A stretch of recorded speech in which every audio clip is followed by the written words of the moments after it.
Hello friends, welcome back to competitive exams channel. इस video में हम क्वेश्चन नंबर 51 से 100 तक के सारे क्वेश्चंस को स्टेप बाय स्टेप हिंदी में एक्सप्लेन करेंगे। पार्ट 1 में हम क्वेश्चन 1 से 50 तक सॉल्व कर चुके हैं।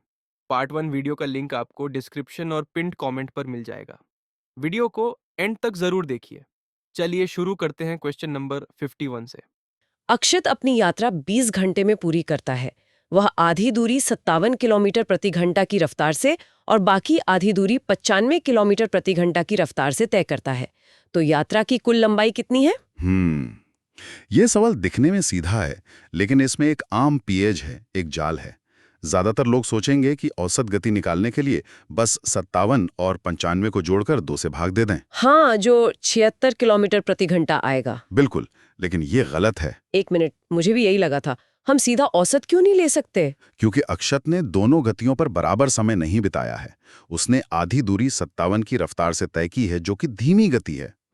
इसका मतलब है कि उसने धीमी रफ्तार पर ज्यादा समय बिताया और तेज रफ्तार पर कम समय।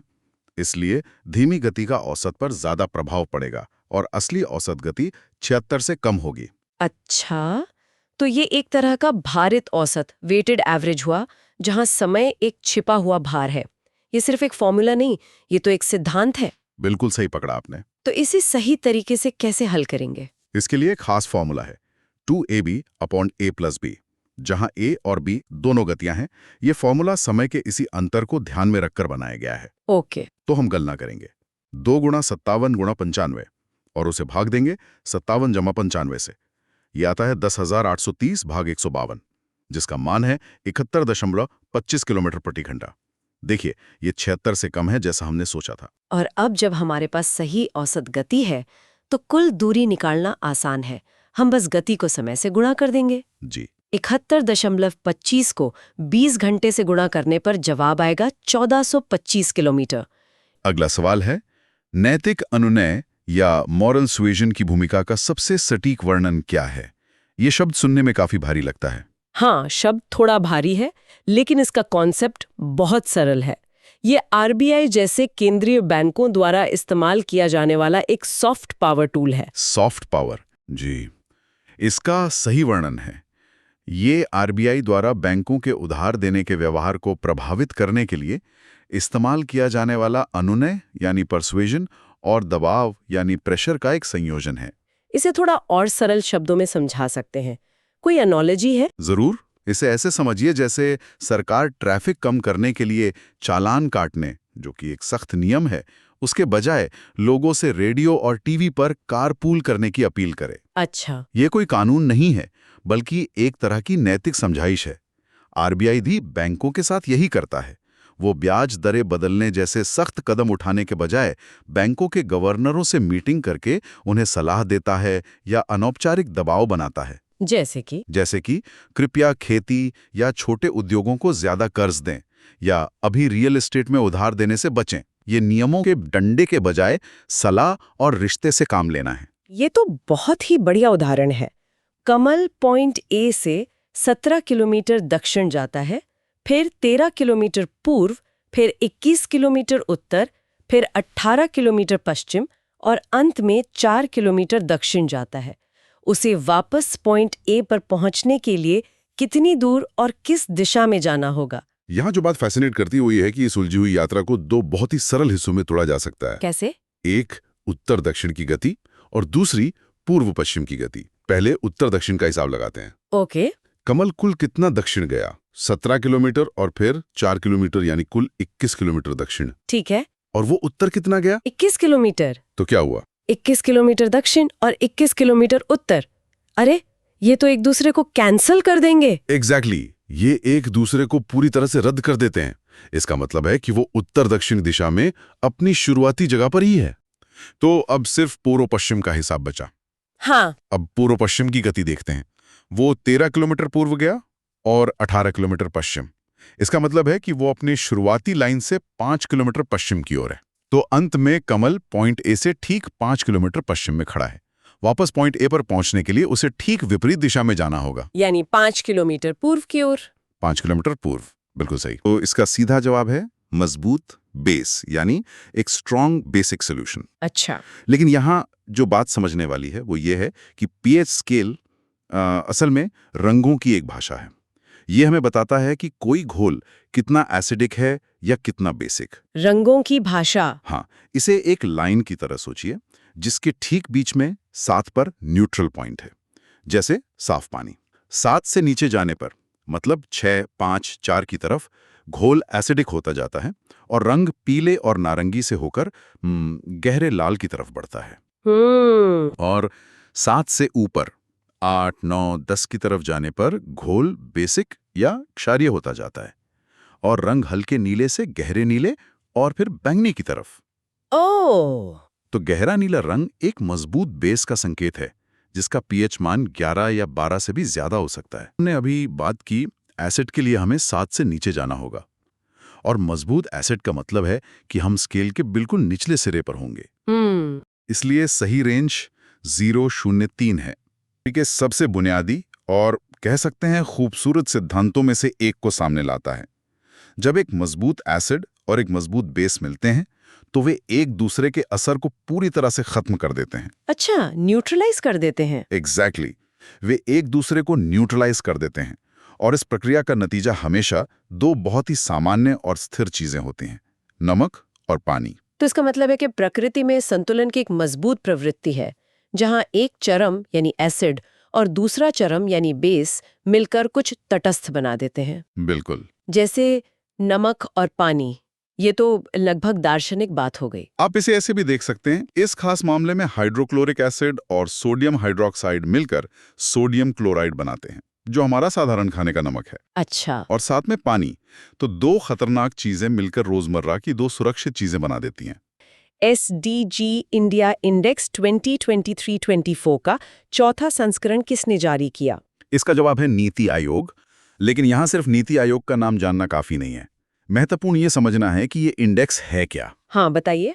SDG का मतलब है सस्टेनेबल डेवलपमेंट गोल्स, यानी सतत विकास लक्ष्य।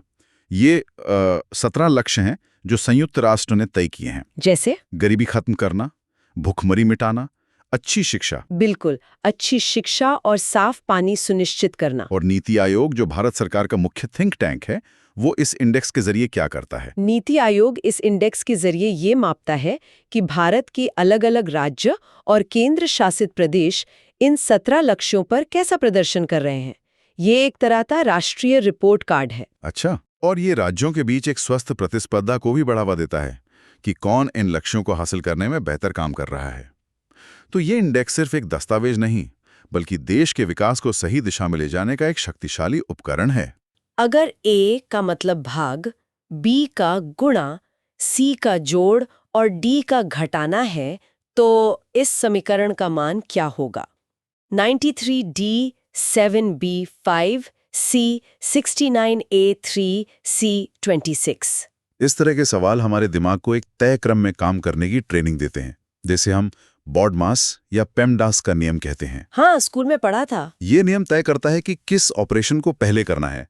तो सबसे पहले हम ब्रैकेट हल करेंगे 69A3 यानी 69 भाग 3 जो होता है 23। ठीक है, 23। अब समीकरण बन गया 93D 7 B5 C23 C26। अब चिन्हों को बदल देते हैं। 93 - 7 मल्टीप्लाई बाय 5 प्लस 23 प्लस 26। बिल्कुल।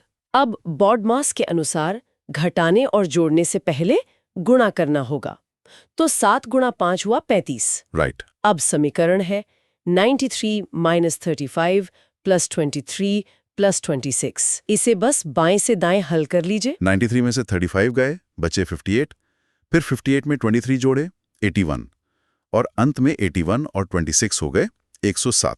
ये सोडियम बाइकार्बोनेट से मिलता है, जिसे हम बेकिंग सोडा के नाम से बेहतर जानते हैं। ओके। पर यहाँ सिर्फ ये जानना काफी नहीं है कि ये किससे मिलता है, ये भी समझना दिलचस्प है कि ये सोलवे प्रक्रिया इतनी महत्वपूर्ण क्यों है। क्यों है? देखिए, 19वीं सदी से पहले सोडा ऐश या वॉशिंग सोडा बनाना बहुत महंगा और मुश्किल था। सोलवे प्रक्रिया एक बहुत बड़ी औद्योगिक क्रांति थी जिसने इसे बहुत सस्ता और सुलभ बना दिया। अच्छा। जिससे साबुन, कांच और दूसरे कई उद्योगों को जबरदस्त बढ़ावा मिला। सवाल है, कितने पुलिसकर्मी भारतीय भी हैं और फुटबॉलर भी हैं? वेन डायग्राम हमें समूहों के बीच के रिश्ते को देखने में मदद करते हैं। यहाँ हमारे पास 3 समूह हैं, पुलिसकर्मी, भारतीय और फुटबॉलर। हाँ, 3 गोले हैं जो एक दूसरे को काट रहे हैं। जी। और सवाल पूछ रहा है कि ऐसे कितने लोग हैं जो तीनों समूहों का हिस्सा हैं। इसका जवाब खोजने के लिए हमें उस जगह को देखना होगा जहां तीनों वृत्त एक दूसरे पर चढ़े हुए हैं, मतलब उनका कॉमन इंटरसेक्शन पॉइंट। अच्छा, वो बीच का हिस्सा जहां तीनों मिल रहे हैं। हाँ। प्रश्न 61।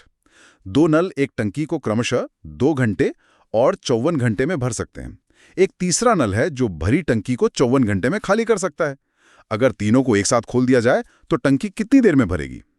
यहां एक नल 54 घंटे में भर रहा है और दूसरा ठीक उतने ही समय में यानी 54 घंटे में खाली कर रहा है। तो क्या इन दोनों का असर एक दूसरे पर खत्म नहीं हो जाएगा? बिल्कुल, और यही इस सवाल का असली टेस्ट है। ये सवाल गणित से ज्यादा ध्यान देने की क्षमता का परीक्षण है। परीक्षक ने जानबूझकर ऐसे नंबर दिए हैं जो एक दूसरे को काट दें, ये देखने के लिए कि क्या आप समस्या को हल करने में कूदने से पहले उसे ध्यान से पढ़ते हैं। तो इसका मतलब दूसरा और तीसरा नल तो बस कहानी में एक भटकाऊ थे। असली काम तो सिर्फ पहला नल कर रहा है जो 2 घंटे में टंकी भरता है। तो जवाब सीधा 2 घंटे ही हुआ। प्रिसाइजली। प्रश्न 62। अगर 37.4 का संबंध 34.6 से है और 45 का संबंध 42.2 से है तो 69 का संबंध किससे होगा? यहाँ भी वही बात है, दिमाग अक्सर जटिल पैटर्न खोजने लगता है। क्या कोई गुणा हो रहा है या कोई स्क्वायर रूट है? लेकिन प्रॉब्लम सॉल्विंग का एक सुनहरा नियम है, हमेशा सबसे सरल परिकल्पना मतलब हाइपोथेसिस से शुरू करो। यहाँ सबसे सरल क्या हो सकता है? जोड़ या घटाओ?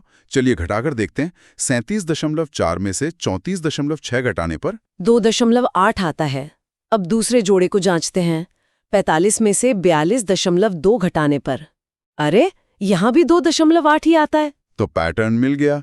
ये सिर्फ 2.8 घटाव का पैटर्न है। यहाँ कोई गहरी गणित नहीं है। यह सवाल आपकी इस क्षमता को जांच रहा है कि क्या आप सीधी सादी चीजों को जरूरत से ज्यादा जटिल बनाते हैं। तो बस 69 में से 2.8 घटाना है और जवाब होगा 66.2। एक घरेलू सर्किट में इलेक्ट्रिक फ्यूज का मुख्य उद्देश्य क्या है? प्रश्न 63। अब इसके विकल्प हो सकते हैं बिजली बचाना, वोल्टेज स्थिर करना, उपकरणों की सुरक्षा करना। और ये सभी विकल्प किसी न किसी तरह से सही लगते हैं ना, लेकिन सवाल मुख्य उद्देश्य के बारे में है। एक फ्यूज असल में एक बलिदानी उपकरण है, मतलब अ सैक्रिफिशियल डिवाइस। बलिदानी? ये सुनने में दिलचस्प है। मतलब ये खुद को कुर्बान कर देता है? हाँ, इसका काम ही है सुरक्षित रूप से विफल होना। जब करंट बहुत ज्यादा हो जाता है तो ये पिघल कर सर्किट को तोड़ देता है। इसका प्राथमिक कार्य सर्किट को तोड़ना है। उपकरणों की सुरक्षा तो उस कार्य का एक सुखद परिणाम है। प्रश्न 64 इसमें एकदम फिट बैठता है। एक दुकानदार एक पंखे की कीमत उसकी लागत से 20% ज्यादा रखता है, फिर वह उस पर 10% की छूट देता है। अगर इस सौदे में उसे 150 रुपए का लाभ होता है तो पंखे का अंकित मूल्य यानी मार्क्ड प्राइस क्या था? यहाँ पर जो मुख्य कौशल परखा जा रहा है वो है अनुवाद। क्या आप प्रतिशत, लाभ और छूट की भाषा को बीजगणित मतलब अलजेब्रा की भाषा में अनुवाद कर सकते हैं? और इस अनुवाद के लिए सबसे अच्छा टूल है x को मानना। ठीक है, तो मान लेते हैं कि लागत मूल्य x है, तो 20% ज्यादा रखने पर अंकित मूल्य हो गया 1.2x। फिर इस पर 10% की छूट दी तो विक्रय मूल्य हो गया 1.08x। और लाभ होता है विक्रय मूल्य माइनस लागत मूल्य यानी 1.08xx, जो हुआ 0.08x। एकदम सही। देखिए, आपने पूरी कहानी को एक छोटे से गणितीय पद में बदल दिया, 0.08x। अब सवाल कहता है कि यह लाभ 150 रुपए के बराबर है, तो हमारा समीकरण बन गया 0.08x = 150। एक बार ये समीकरण बन गया तो सवाल लगभग हल हो चुका है। हाँ, इसके बाद तो बस x की वैल्यू निकालनी है जो 1875 रुपए आती है। लेकिन यहाँ एक और छोटा सा जाल है। सवाल में लागत नहीं अंकित मूल्य पूछा है, तो हमें 1.2 को 1875 से गुणा करना होगा जो 2250 रुपए आता है। प्रश्न 65। हाइड्रा में प्रजनन के लिए कौन सी कोशिकाएं जिम्मेदार हैं? ये भी सीधे ज्ञान पर आधारित है। हाइड्रा बडिंग नामक प्रक्रिया से प्रजनन करता है और इस प्रक्रिया के लिए रीजेनरेटिव सेल्स जिम्मेदार होती हैं। ये कोशिकाएं हाइड्रा के अपने स्टेम सेल की तरह होती हैं। मतलब ये किसी भी तरह की कोशिका में बदल सकती हैं और एक नया जीव बना सकती हैं? हाँ, ये तेजी से विभाजित होकर एक नई कली बनाती हैं जो बढ़कर एक नया हाइड्रा बन जाती है। प्रश्न 66। एक इलेक्ट्रिक मोटर में कम्यूटेटर का क्या उपयोग है?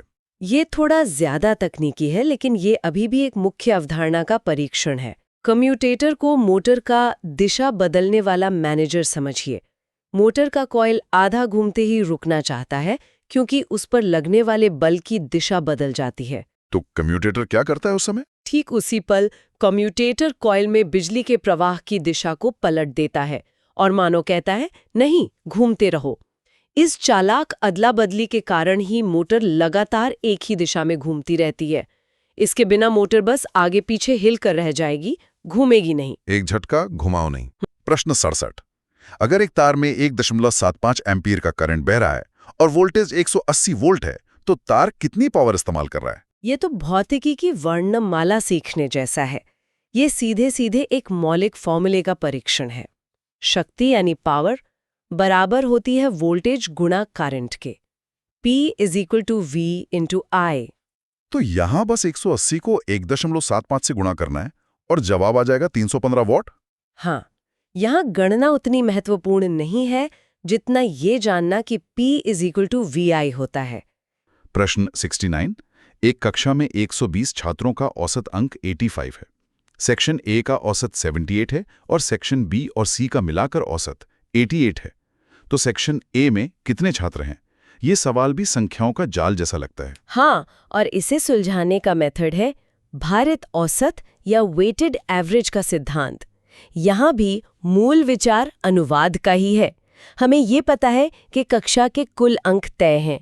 हम उन कुल अंकों को दो अलग अलग तरीकों से लिख सकते हैं और उन्हें एक दूसरे के बराबर रख सकते हैं। अच्छा, तो एक तरीका है सीधा सीधा 120 छात्र गुणा 85 का औसत, जो हुआ 10,200 कुल अंक।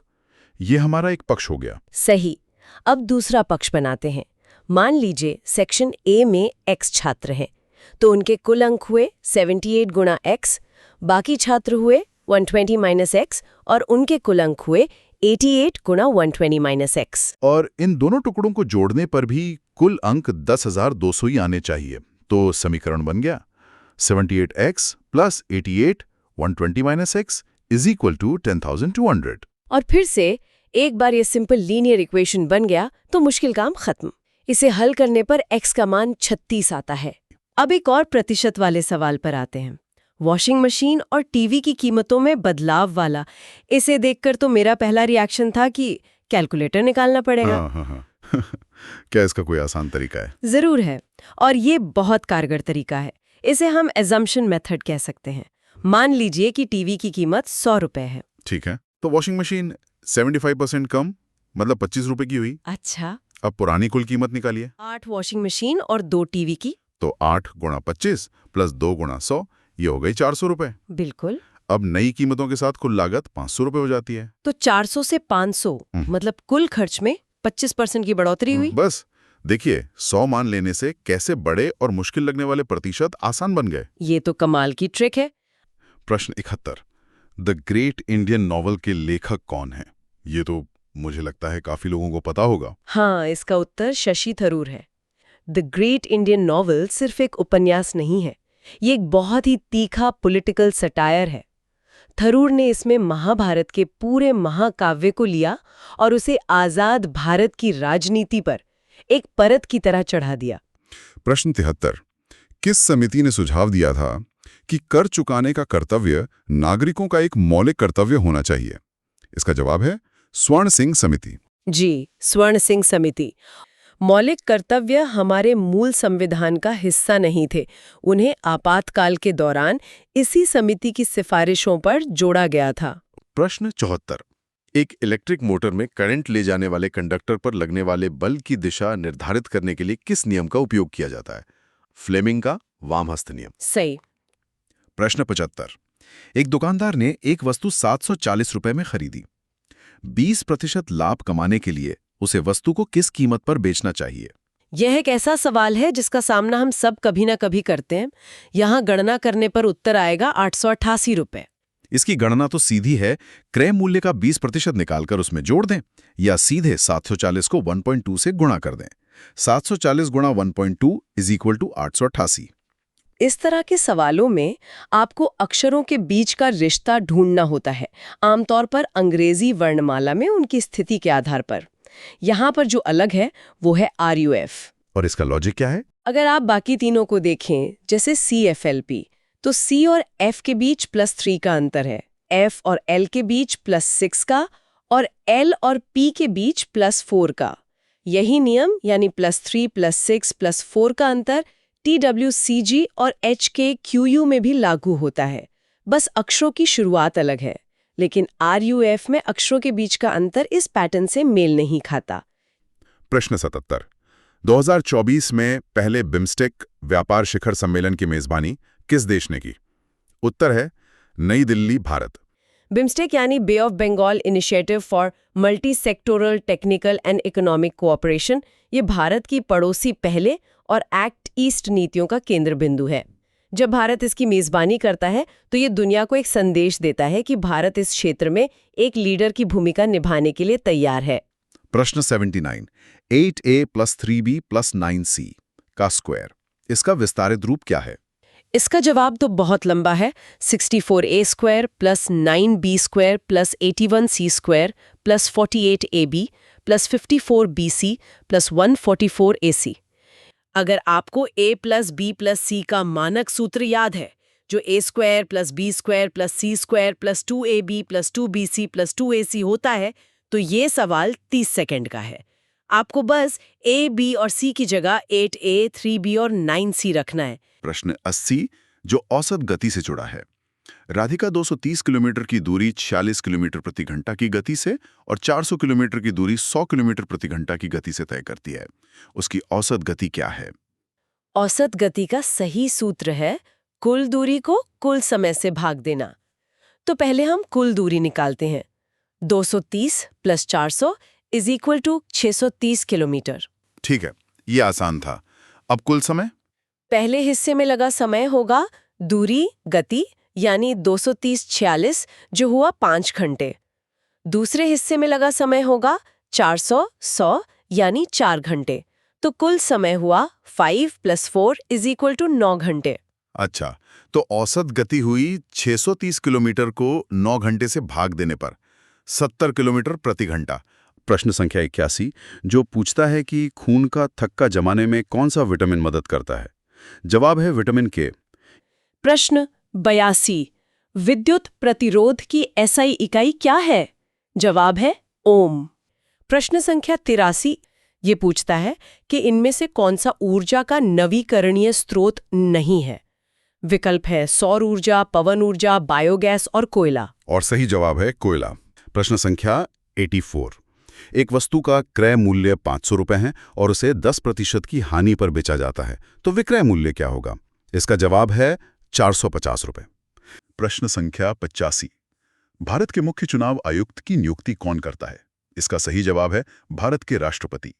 प्रश्न संख्या 86 जो श्वसन के बारे में है कि सांस छोड़ने पर हम कौन सी गैस बाहर निकालते हैं? जवाब है कार्बन डाइऑक्साइड। प्रश्न संख्या 87 में एक श्रृंखला दी गई है 3, 6, 11, 18 और फिर पूछा है कि अगला नंबर क्या होगा। पहली नजर में कोई सीधा संबंध नहीं दिखता, लेकिन अगर हम संख्याओं के बीच का अंतर देखें तो पैटर्न साफ हो जाता है। 3 और 6 के बीच +3 का अंतर है, 6 और 11 के बीच +5 का, 11 और 18 के बीच +7 का। तो ये विषम संख्याओं का क्रम है 3, 5, 7। तो अगला अंतर +9 का होना चाहिए और 18 में 9 जोड़ने पर 27 आता है। प्रश्न संख्या 88 कौन सी धातु कमरे के तापमान पर तरल अवस्था में रहती है? जवाब है पारा यानी मर्क्यूरी। प्रश्न संख्या 89 पहली 20 प्राकृतिक संख्याओं का औसत क्या है? अब इसे एक एक करके जोड़ने बैठे तो बहुत समय लगेगा, लेकिन स्रोत बताता है कि इसका एक सीधा फॉर्मूला है n + 1/2। तो यहाँ 20 + 1/2 करने पर सीधा 10.5 आ जाता है। प्रश्न संख्या 90 जो पूछता है कि इनमें से कौन सी बीमारी वायरस से होती है? विकल्प हैं टीबी, मलेरिया, डेंगू और टाइफॉइड। और सही जवाब है डेंगू। टीबी और टाइफॉइड बैक्टीरिया से होते हैं और मलेरिया परजीवी से। डेंगू का संबंध रुके हुए पानी और मच्छरों से है, जबकि टीबी हवा से फैलता है। इलेक्ट्रिक पावर की एसआई यूनिट क्या है? जवाब है वॉट। आप ऐसे सोचिए जैसे एक पानी का पाइप है। ठीक है। पाइप से कितना पानी बह रहा है वो है एम्पियर यानी करंट। उस पानी पर प्रेशर कितना है जो उसे धक्का दे रहा है वो है वोल्ट यानी वोल्टेज। ओके। और कुल कितना काम हुआ, कितनी ऊर्जा लगी, वो है जूल। तो फिर वॉट क्या है? वॉट है रफ्तार, मतलब ऊर्जा कितनी तेजी से खर्च हो रही है, एक सेकंड में कितने जूल। अच्छा, तो इसका मतलब जब हम कहते हैं कि ये एलईडी बल्ब 10 वॉट का है और पुराना वाला 100 वॉट का था, तो हम उनकी ऊर्जा खर्च करने की रफ्तार की तुलना कर रहे हैं। बिल्कुल, आपने एकदम सही पकड़ा। 100 वॉट का बल्ब हर सेकंड 100 जूल ऊर्जा खींच रहा था और एलईडी सिर्फ 10 जूल। इसीलिए तो बिजली का बिल कम आता है। हाँ। सवाल है, मानव मस्तिष्क का कौन सा हिस्सा शरीर का संतुलन और मुद्रा बनाए रखने का काम करता है? जवाब है सेरेबेलम। हाँ, सेरेबेलम। ये हमारे दिमाग के पीछे नीचे की तरफ होता है। आप इसे अपने दिमाग का मोशन प्रोसेसर समझ सकते हैं। Motion processor. हाँ। जब आप चलती है या बस सीधे खड़ी हैं, तो सैकड़ों मांसपेशियां एक साथ काम कर रही होती है। उन सब में तालमेल बिठाने का काम सेरेबेलम का है। अच्छा। तो ये सेरिब्रम से कैसे अलग है, जो दिमाग का सबसे बड़ा हिस्सा है? देखिए, सेरिब्रम आपका चीफ एग्जीक्यूटिव है। सोचना, याद रखना, भाषा, तर्क, ये सब बड़े काम वो करता है। जबकि सेरिबेलम एक कुशल ऑपरेशंस मैनेजर है जो शरीर की हरकतों को सुचारू रूप से चलाता है। और एक होता है मेडुला, जो ऑटो पायलट मोड है। जैसे सांस लेना या दिल का धड़कना। हाँ, जिन कामों के बारे में हम सोचते भी नहीं। एक सीरीज है 2, 5, 10, 17 और फिर सवालिया निशान। अगला नंबर क्या होगा? तो क्या पैटर्न है इसमें? आप संख्याओं के बीच का अंतर देखिए। 2 और 5 में +3 का अंतर है। ठीक है। 5 और 10 में +5 का, 10 और 17 में +7 का। अरे 3, 5, 7 ये तो विषम संख्याएं हैं। पकड़ लिया आपने। तो अगला अंतर +9 का होगा। 17 में 9 जोड़ेंगे तो 26 आएगा। सोडा वाटर बनाने में किस गैस का इस्तेमाल होता है? जवाब है कार्बन डाइऑक्साइड। हाँ, जब CO2 को हाई प्रेशर पर पानी में घोलते हैं तो वो कार्बोनिक एसिड बनाती है, एक बहुत हल्का सा एसिड। अच्छा, वही जो हल्का खट्टा सा स्वाद देता है? बिल्कुल। और जैसे ही हम बोतल खोलते हैं, प्रेशर कम होता है और वो घुली हुई गैस वापस बुलबुलों की शक्ल में बाहर भागती है, जिससे हम फिज कहते हैं। अगला सवाल भी गणित से है। पहली 50 प्राकृतिक संख्याओं का औसत क्या है? अब एक तरीका तो है कि 1 से 50 तक सबको जोड़ो, जिसमें शाम हो जाएगी। हाँ, पर इसका एक फॉर्मूला है n+1/2। तो 50+1/2 यानी 25.5। हाँ, और ये फॉर्मूला कोई जादू नहीं है। ये इसलिए काम करता है कि ये संख्याएं एक क्रम में हैं, उनके बीच का अंतर बराबर है। अच्छा। तो ऐसी किसी भी सीरीज का औसत हमेशा उसकी पहली और आखिरी संख्या के औसत के बराबर होता है। मतलब 1 + 50/2। जवाब वही आएगा 25.5। सवाल है, राज्यसभा का पदेन सभापति यानी एक्स ऑफिशियो चेयरमैन कौन है? जवाब है भारत के उपराष्ट्रपति। यहाँ जो सबसे जरूरी शब्द है वो है पदेन या एक्स ऑफिशियो। इसका क्या मतलब होता है? यह एक लैटिन फ्रेज है जिसका मतलब है पद के आधार पर, यानी किसी व्यक्ति को ये पद इसलिए मिलता है क्योंकि उसके पास पहले से कोई दूसरा पद है। अच्छा। तो जो भी व्यक्ति भारत का उपराष्ट्रपति बनेगा वो अपने आप ही बिना किसी अलग चुनाव के राज्यसभा का सभापति भी बन जाएगा। लेकिन इसके पीछे सोच क्या है? ये दोहरी भूमिका क्यों? ये भारतीय संसदीय प्रणाली का एक बहुत सोचा समझा डिजाइन है। उपराष्ट्रपति से उम्मीद की जाती है कि वे निष्पक्ष रहेंगे, किसी पार्टी के नहीं। और राज्यसभा में जहां अलग अलग राज्यों और पार्टियों के प्रतिनिधि होते हैं, एक निष्पक्ष सभापति का होना बहुत जरूरी है ताकि सदन की कार्यवाही ठीक से चल सके। अच्छा, तो ये एक तरह से सदन के लिए गैर पक्षपाती रेफरी सुनिश्चित करने का तरीका है? बिल्कुल, ये शक्ति के संतुलन का एक बेहतरीन उदाहरण है। तो चलिए अगला सवाल केमिस्ट्री से है। लोहे को जंग लगने से बचाने के लिए उस पर किस धातु की परत चढ़ाई जाती है, मतलब गैल्वेनीकरण में? जवाब है जिंक। पर जिंक ही क्यों? बहुत अच्छा सवाल है। इसका जवाब सैक्रिफिशियल प्रोटेक्शन के सिद्धांत में है। सैक्रिफिशियल मतलब कुर्बानी? हाँ, बिल्कुल। विज्ञान की भाषा में कहें तो जिंक लोहे से ज्यादा रिएक्टिव है, ज्यादा प्रतिक्रियाशील। मतलब जब हवा और नमी हमला करते हैं तो जिंक लोहे से पहले उनसे लड़ता है। वो खुद को कुर्बान कर देता है, ऑक्सीडाइज हो जाता है, लेकिन लोहे को बचा लेता है। एक बॉडीगार्ड की तरह। बिल्कुल परफेक्ट शब्द है, वो लोहे का बॉडीगार्ड है। लेकिन एक मिनट, अगर जिंक खुद कुर्बान हो जाता है तो मतलब वो परत तो खत्म हो जाएगी कुछ समय बाद। ये थोड़ा महंगा या अस्थायी समाधान नहीं है? ये सवाल सीधा मुद्दे की जड़ पर है। हाँ, परत धीरे धीरे खत्म होती है, पर यह प्रक्रिया बहुत धीमी है, सालों चलती है। और ये सिर्फ चादरों तक नहीं है। अच्छा। बड़े बड़े जहाज़ों को समंदर के खारे पानी से बचाने के लिए भी यही फंडा इस्तेमाल होता है। जहाज के नीचे जिंक के बड़े बड़े ब्लॉक लगा दिए जाते हैं। अरे वाह। वो धीरे धीरे गलते रहते हैं, लेकिन जहाज के महंगे स्टील को बचाए रखते हैं। ऐसे कौन सा पदार्थ बायोडिग्रेडेबल है? प्लास्टिक, कांच, कागज और पॉलीथीन। इसका जवाब तो कागज है, लेकिन बायोडिग्रेडेबल शब्द हम बहुत सुनते हैं। इसका असली मतलब क्या है? इसका सीधा मतलब है कोई चीज जिसे प्रकृति के छोटे छोटे सैनिक, मतलब बैक्टीरिया और फंगस, खाकर पचा सकें। अच्छा। कागज लकड़ी से बनता है, एक ऑर्गेनिक चीज है, तो ये सैनिक उसे आसानी से अपना भोजन बना लेते हैं। लेकिन प्लास्टिक, वो इंसानों का बनाया सिंथेटिक पॉलीमर है। तो प्रकृति के पास उसे पचाने का तरीका नहीं है? उनके पास वो एंजाइम ही नहीं है। एक आयत की लंबाई 20 सेमी और चौड़ाई 15 सेमी है, तो इसका क्षेत्रफल क्या होगा? लंबाई गुणा चौड़ाई। हाँ, 20 गुणा 15 यानी 300 वर्ग सेमी। अगला सवाल है, इनमें से कौन सा एक संचारी रोग है?